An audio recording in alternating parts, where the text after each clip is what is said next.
Hello tout le monde, bienvenue dans ces cours, on va parler de Virtual Port Channel.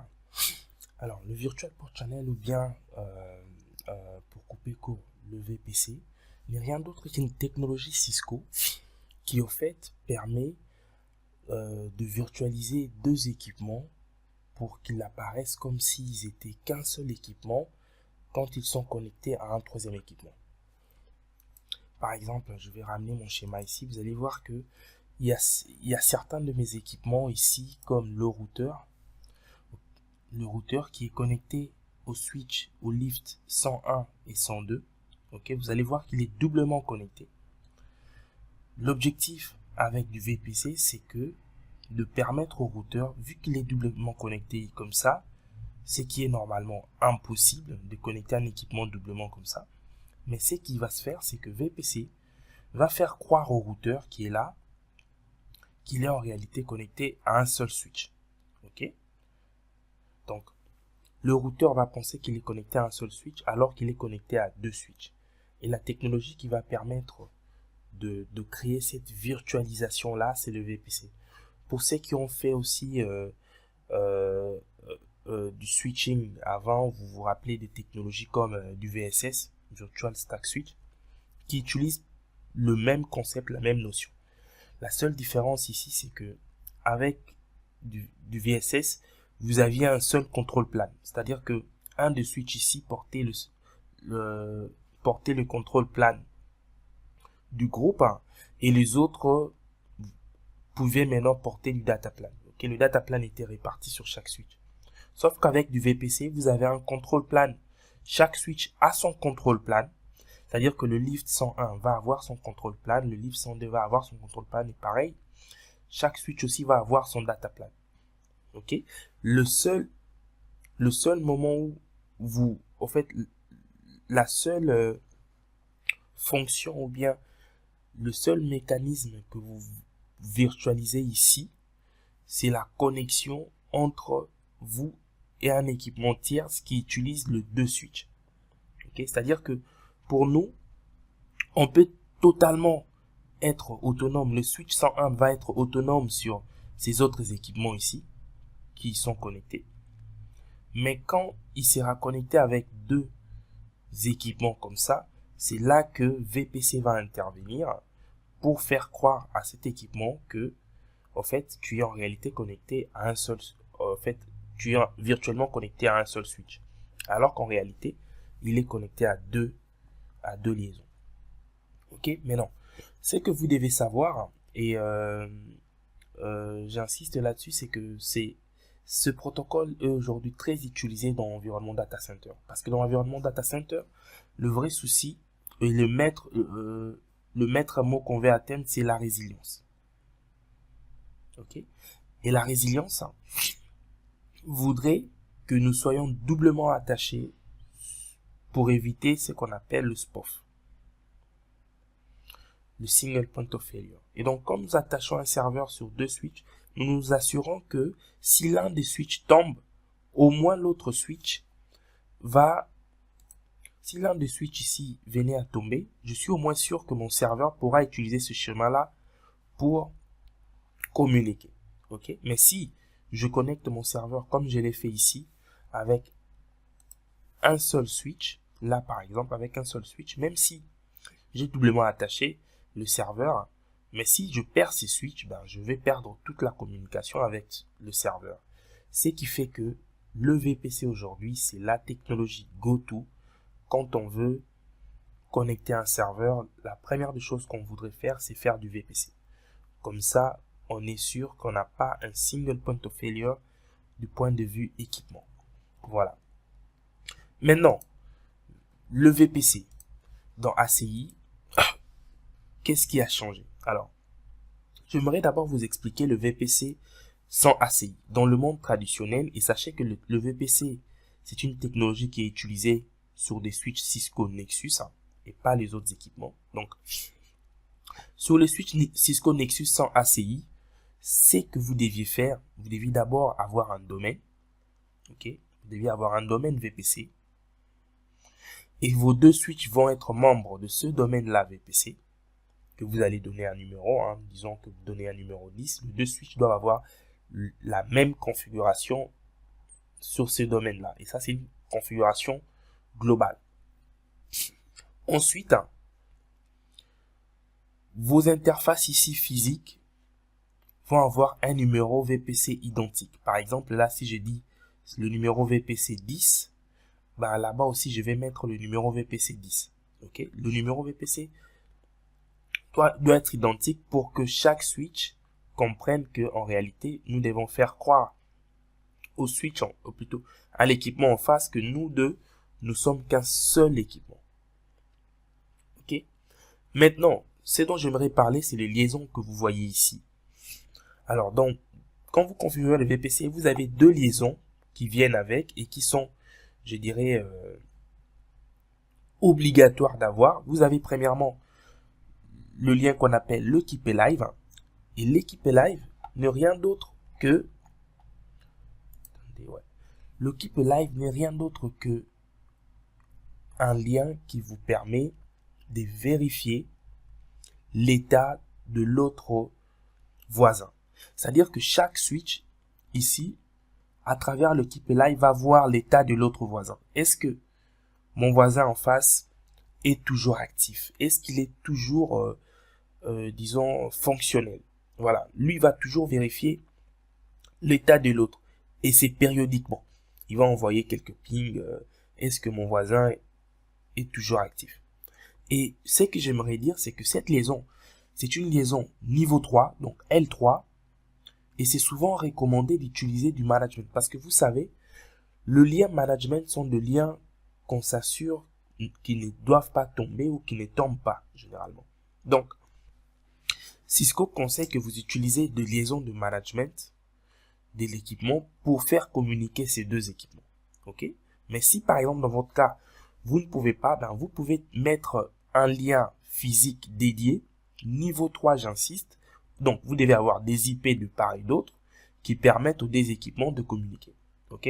Ça peut être une liaison directe, ou bien vous pouvez aussi avoir une liaison qui passe par un routeur ou je sais pas, un équipement au milieu. L'objectif, c'est que vos deux switches doivent être joignables parce que c'est à travers le Keep Live que chaque équipement va vérifier l'état de l'autre. Ensuite, l'autre liaison que vous voyez dans mon schéma, ça s'appelle le VPC Peerlink. Et ça aussi, c'est une liaison obligatoire à avoir dans le monde Nexus sans ACI. Parce que ce Peerlink va vous permettre de synchroniser, va permettre aux deux switches de synchroniser. Donc, on va faire la synchronisation de certaines informations. Informations comme quoi, c'est quoi ton rôle dans le VPC, c'est quoi les MAC adresses que tu as déjà récoltées de ton côté qui sont dans VPC, les informations par exemple sur des protocoles comme HSRP, OSPF. C'est vraiment le lien de synchronisation entre les deux équipements. Est-ce que le port de part et d'autre ont la même configuration? Tout ça va être vérifié à travers le VPC Peerlink. Ok? Donc ça, ce sont deux liens qui sont obligatoires à avoir si vous êtes dans un monde purement Nexus sans ACI. Maintenant, une fois que vous avez fait tout ça, ben, vous pouvez maintenant, du coup, mettre d'autres informations. Par exemple, quand vous entrez dans le domaine, vous avez des informations à mettre, définir vos peer switch et activer certaines fonctionnalités qui vous semblent être utiles. Voilà. Mais je tiens aussi à souligner un autre aspect du VPC, c'est que le lien Keep Live ici, niveau 3, ne fera jamais passer les données. C'est-à-dire que le data, si le serveur envoie le data ne va jamais passer par le lien Keep Live. Ok? Mais le data peut passer par le lien ici. Le data peut passer par le lien VPC Peerlink. Alors, il y a des règles. Par exemple, si vous avez du orphan port, jamais le serveur les données fera ça. Jamais. Ok? Jamais. Donc, des données qui proviennent d'une liaison VPC ne traversent pas le VPC peerlink, parce que on a aussi, l'objectif aussi, c'est de s'assurer qu'il n'y a pas de boucle d'information. Donc, il y a certains cas où les données peuvent traverser. Si vous avez un serveur qui est mono-attaché, dans ce cas-là, les données peuvent traverser. Admettons que mon serveur qui est là veut communiquer avec un routeur qui est ici. Ben, si mon serveur est là et veut communiquer avec un routeur qui est ici, ce qui va se passer, c'est que mon serveur ne va pas utiliser cette liaison pour ensuite revenir ici et partir, mais il va directement utiliser la liaison ici pour aller. OK? Et dans ce cas-là, il évite d'utiliser le peerlink. Le peerlink n'est utilisé que si vous avez un serveur comme ça qui est mono attaché à un switch et l'équipement avec qui il veut communiquer est de l'autre côté. Dans ce cas-là, il va traverser le peerlink. Voilà un peu une autre couche que j'aimerais mettre dans votre compréhension du VPC. Alors, l'objectif de ces cours, c'est vraiment pas de parler du VPC sans ACI, c'est de parler du VPC avec ACI. Et avec ACI, voyons voir qu'est-ce qui a changé. OK? Avec ACI, ce qui a changé, c'est premièrement, voilà, donc, avec ACI, ce qui a changé, c'est, premièrement, vous n'avez plus besoin physiquement des dédiés de liaison qu'on appelle Keep Alive. Ça, il n'y a plus besoin. Pourquoi? Parce que le VPC Keep Alive va utiliser déjà des liaisons internes à travers le spine. OK? Vous n'avez pas besoin dans ACI de venir encore connecter au management le 2 switch comme ça pour dire, voilà, moi ça c'est ma liaison Keep Alive. Vous n'avez pas besoin de le faire. OK? Un autre point, c'est que vous n'avez plus besoin, voilà, vous n'avez plus besoin aussi d'avoir de liaison VPC peerlink, comme c'est le cas ici dans l'environnement SANCI. Donc, je n'ai plus besoin de faire de liaison ici, en disant ça c'est mes liaisons VPC peerlink, où mes deux switches vont synchroniser les informations. Non. Ça aussi, dans ACI, c'est rendu facile, parce que le VPC peerlink va utiliser le même connexion qu'on a avec le spine pour pouvoir communiquer entre les deux équipements. Voilà. Donc, en réalité, entre le spine, vous avez une communication qui vous permet de remplir les deux conditions que nous avions ici dans notre environnement sans ACI. OK? C'est qui vous facilite la tâche du point de vue comment je peux dire, si vous devez physiquement câbler, vous n'avez plus besoin de faire ce câblage-là. Et même juste par rapport au suivi, vous vous embêtez plus à disponibiliser des ports pour jouer ces deux rôles-là. Voilà. Cette configuration, considérez que ACI le prend en compte immédiatement. Donc, tout ce qu'il vous reste à faire dans ACI, c'est d'aller juste définir vos ports, ou je dirais le VPC policy pour vos ports. C'est tout ce que vous devez faire. Donc, cette configuration ici que je fais, VPC 10, VPC 10 là, c'est tout ce qui me reste à faire. Mais avant de faire ça, de définir cette configuration, il faut aussi que je définisse le domaine. Il faut que je signale quel switch ici je suis en train de connecter comme VPC. Et pour mon cas, comme j'ai le switch, le lift 101 et 102, dans ACI, vous avez l'obligation d'aller définir vos deux switches, lift 101 et lift 102, comme étant membres d'un groupe VPC donné que vous voulez créer. Et ça conviendrait avec ce qu'on faisait dans le passé en allant créer le domaine VPC. Quand on dit le domaine VPC 2, je dois avoir les mêmes informations du domaine de deux côtés. Dans ACI, c'est la seule action que je dois faire. Une fois que je fais ça, le reste, je n'ai plus besoin. Le lien VPC peerlink, le lien Keep Alive, je n'ai plus besoin d'aller le configurer. Donc, tout ce que j'ai à faire, c'est regrouper mes lifts dans un groupe VPC pour que l'ACI sache que ces deux équipements doivent faire du VPC. OK? Et ça, une fois que ça c'est fait, maintenant tout dépendra de port que je veux activer VPC. Et ce port-là, je vais le faire dans un policy group donné qui s'appelle VPC. Et je vais, sur ce policy group-là, identifier le port sur lequel je vais faire le VPC.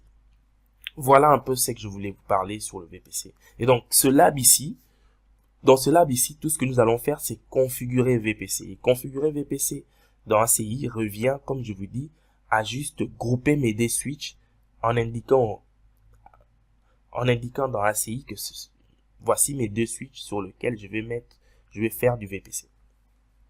Ok. Et donc, si vous avez compris ça, je vais ramener mon interface de configuration pour vous montrer comment est-ce que je vais configurer le VPC dans ACI. Donc voilà, là je ramène mon interface de configuration, je vais login. Alors sur base de mon schéma, bien sûr, hein, si vous regardez, vous allez voir que le lift sur lequel je vais faire du VPC là, c'est le lift 101 et 102. Ok. Et comme je vous ai dit, ce lift là, il faut que je configure le VPC là-dessus. Donc, je vais revenir sur mon interface. J'aimerais toujours qu'il puisse me montrer ça, comme ça je sais là où je suis. Et pour configurer les VPC, vous devez aller dans Fabric.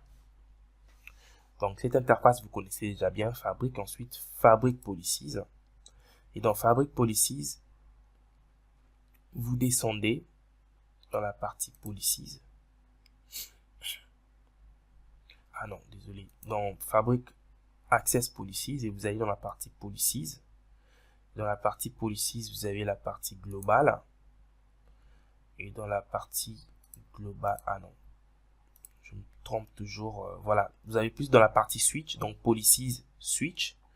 Ok, donc Access Policies, Policies Switch. Et dans la partie Switch, vous allez sur cet onglet-là qui vous dit Virtual Port Channel Default. Ok, vous cliquez dessus. Ensuite, ici, vous allez créer votre groupe. Donc là où il vous dit Explicit VPC Group.